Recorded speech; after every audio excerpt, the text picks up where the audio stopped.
to give a few minutes to the governor to tell us what brought him to Minnesota. And then from there, I'm going to ask him like 3-4 questions, and then I'm going to have you guys ask questions. Fair? Fair enough? Fair enough.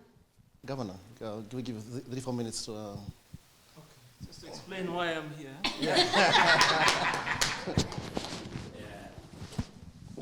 First and foremost, niseme asanteni.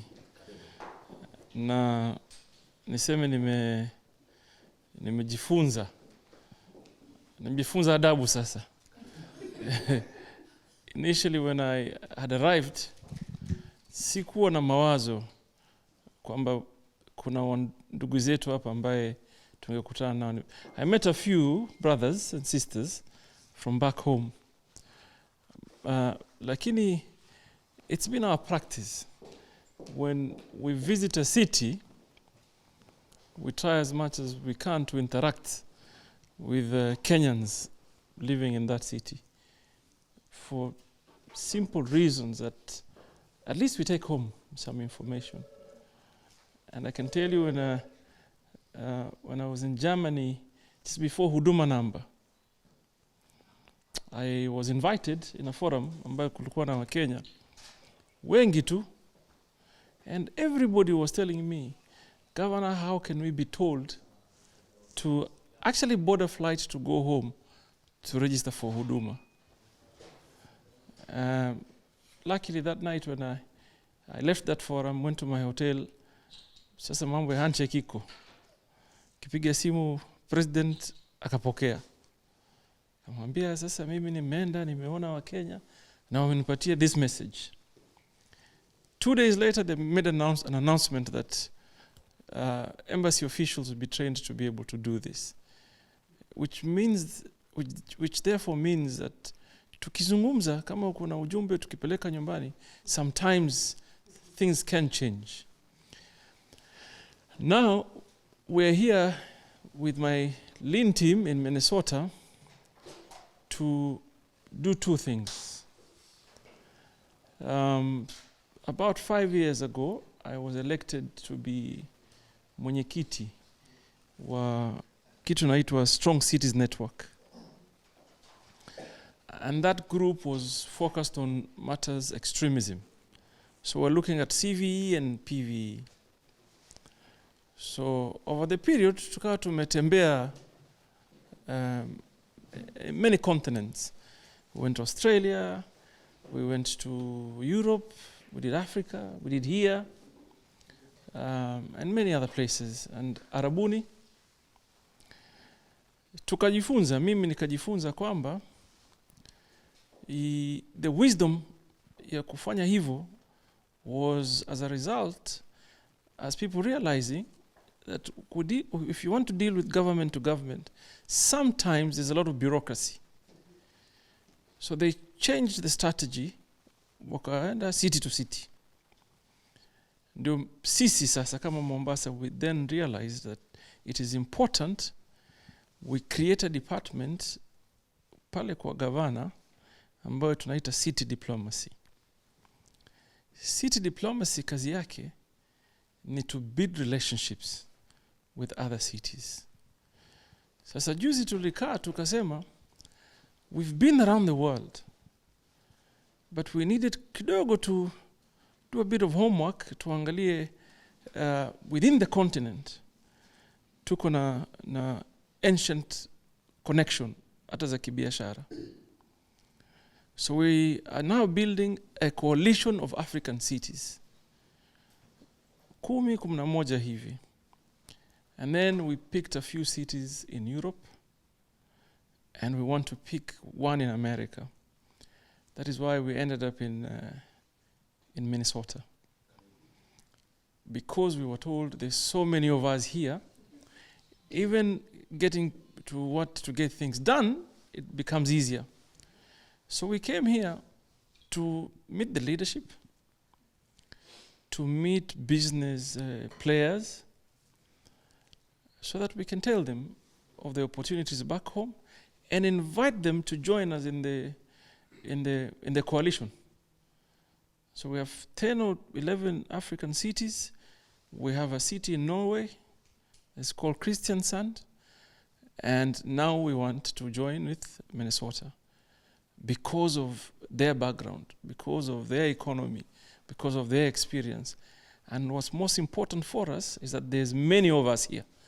So tulijaribu na tukaona kwamba if we want to get things done, we have Kenyan people that live here that have access to the highest office in the city. So we felt, why should we not use it? Because back home, the dynamics have changed. And we are now struggling with our economy. So kama sisi viongozi, we feel there's a need to start diversifying kutoka mambo yetu ya kawaida. For example, we in the coastal region are known to be a service industry. Our economy is based on more mambo ya hospitality na huduma. Now we want to see what is it that we can do to diversify so that we can benefit, for example, from the port being in the coastal region, because right now it's just a conduit. And what is more sad is that it is a conduit inwards. Our port 70 or more, maybe even 80%, depends on inbound cargo. People around the world builds ports or infrastructure that supports the port, more or so for purposes of export. Because largely, ukifanya hivyo, you involve very many people in the country. Production, value addition, manufacturing, and then gateway out into the other parts of the country. Ours is gateway into East and Central Africa, basically. So you've heard of Dongo Kundu for many years. Dongo Kundu is a special economic zone.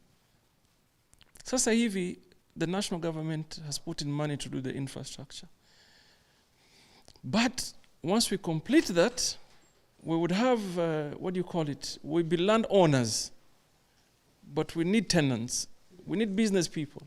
We need factories to come and set shop in Mombasa. So we decided, you know what, because the completion most likely will be 2022. So na kama kujipanga mapema, then there will be no point. So tumekuja hapa kuleta a few invites, identify a few groups that we want to have conversations on specifics in terms of what can be done kiuchumi. Because to be honest, back home, the country is struggling. Country is struggling. And to make it even more dangerous is that the young people are losing hope.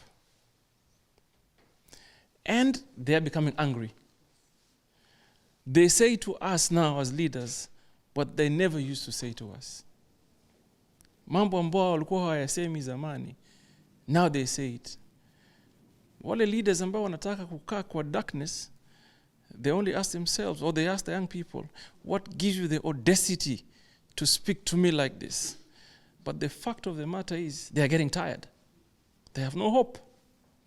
And I personally feel it is our responsibility to do whatever we can to regenerate or even recreate, because initially watu walikuwa wanaishi vizuri. Sasa tumepoteza mwelekeo kidogo. Na focus ya nchi iko, Kenya has invested heavily in the infrastructure. Borrowed heavily. Kujenga mabarabara, SGR, it's a $4 billion loan, first phase. Now they're going to second phase and beyond. Some of us, we never believed in it. Even today, we have issues. But we don't want now to be seen, sisi ndio waharibifu. Unajua the dynamics of handshake sahihi. Huwezi kuanza kusema mambo tena utaonekana wewe umeanza kuharibu. Because everybody is talking on the same terms, same language. That's why we're saying, okay, we have issues, no doubt. Na kama binadamu, you will never cease to have issues. But let's find ways to address them. So we're tapping into the goodwill to try now to change things. Some goodwill iko. And majority of these decisions had been done earlier, pre-handshake. 2013, 2017, we came in this partnership post-2017. So you can't come in today and reverse what has been done 5 years. The only thing, in my opinion, that needs to be done is to try and make the most ya ile ambao yako pale. So we came, we met some business people. We've discussed matters fishing industry. And we have a group now coming into Kenya in the next month or so. We met leaders. We met Ilhan Omar. And, because of the Mombasa connection, we went to remind her that when she came from Somalia, she was in Mombasa in Utange. So when she can contribute, kwa ile pia hata kama si kwao bado kwao tu, because so we had a wonderful meeting. So we're now working on the relationship. Hassan and I met a few leaders also. We met a very popular leader, Keith Allison, and very influential, very popular, Keith Allison. And we told him, we're here, sio kazi kwa sababu ni Attorney General. We don't want anything from the Attorney General's office. We just want your goodwill and your connection. So put in a good word for us, where you can introduce us to good people that matters, that will make a difference, so that we can do business. And I can tell you from where we have left, we have already started having specific conversations on the companies that we feel wataweza kufanya biashara ambazo sisi tunaona tunaweza fanya. For example, Somaliland is the largest exporter of nyama into the Arab world. They export roughly 2.5 million heads per year. Sisi, the last time I checked, our statistics showed about 8,000. Imagine. Somaliland exports 2.5. We in Kenya export about 8,000. We have 10 or 20 times the population. And you know how much opportunities that would bring to our people. Na itafikia farmer to processing, to the logistics business, and beyond. So we're here. We know, kama nimeenda kufanya utafiti nikakuta hapa mbuzi ama ng'ombe nusu kilo goes for $2.75. Really expensive. Hapa. Where do they bring it from? Some Australia. Shipping time 90 days plus. Mombasa is 60 days. Better quality. Fresher. And now we even have Kenya Airways flying into New York. You can slaughter an animal at 2:00 in Nairobi, chill it, put it on KQ flight. 14 hours later, itakuwa kwa duka. And by all standards, 24 hours under, hiyo nyama is considered fresh. And this is a big market for ile kitu natonga nini? Ati organic. Halal. The stamp of halal is what? Yes. That's what we buy. I was coming there. So organic, halal, and not. So we have seen a lot of what? Opportunities. There's tremendous opportunities here that we want to see how we can tap into it. And that is exactly why we're here. Our trip is done. We leave tomorrow to go to another city here in America and then go home. And then after, when there's real summer, wachana hii summer yenu jua kali. Because everybody is boasting here.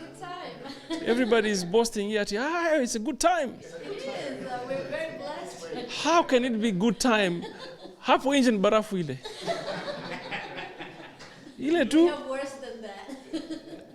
So we'll come back when it's real summer with some of my colleagues. We already are speaking to a few governors outside the coastal region also. For example, from that corridor ya kuja Mombasa, tuje tutafutie watu wetu biashara. That is all. Mimi nasema as a leader or as a government, si kazi yetu kufanya biashara. Kazi yetu is to create that conducive environment for people to do business. So that's what we want to do. Sitaki kusema zaidi hapa, nilisema kitu imenileta hapa, nimeisema, sasa narudisha tu kipaza sauti kwako, and then you guide us on how we're going to move forward.